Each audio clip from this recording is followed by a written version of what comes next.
This is Father Matthew Kozlowski speaking to you from St. Mary's Episcopal Church in Stuart, Florida, talking to you today about Pentecost and the symbols that surround it.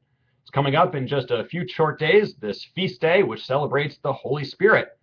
I'm holding a banner that I printed out from a website called Judy Kushner Designs. It's got some great symbols of the Holy Spirit. The dove right in the middle, up here is wind or air, but then the dominant theme is fire. And that is really the most significant symbol of the Holy Spirit. It's why we wear red. We don't wear red because it's the color of doves or the color of wind. It's the color of fire. And I'll tell you why fire is the most important symbol of the Holy Spirit. First of all, we get a little bit of it in the account in Acts. It says, as they were gathered, a rush of wind came, and divided tongues as of fire appeared among them. Well, first of all, the Holy Spirit is not fire. It said divided tongues as of fire. And so fire is a symbol.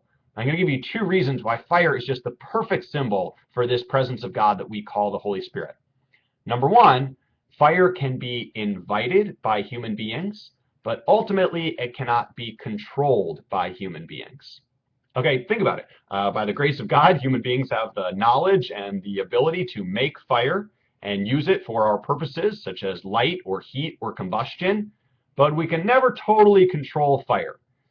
Even an example like a car, where we're using a combustion system to power the engine, that's a pretty controlled use of fire. But we all know that with just one thing going wrong, fire can spin out of our control, and we have to respect that.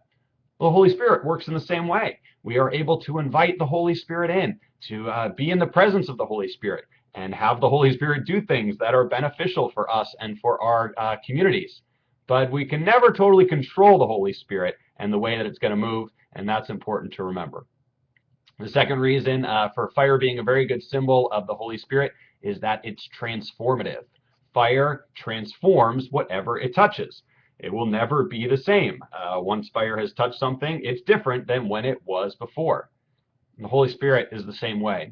Christians believe it can transform lives, it can transform communities.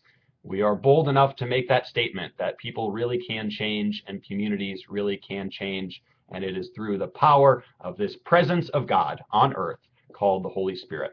So I hope you do wear red to church on Pentecost and think about fire and the ways that it can be summoned, not quite controlled, and the way it transforms.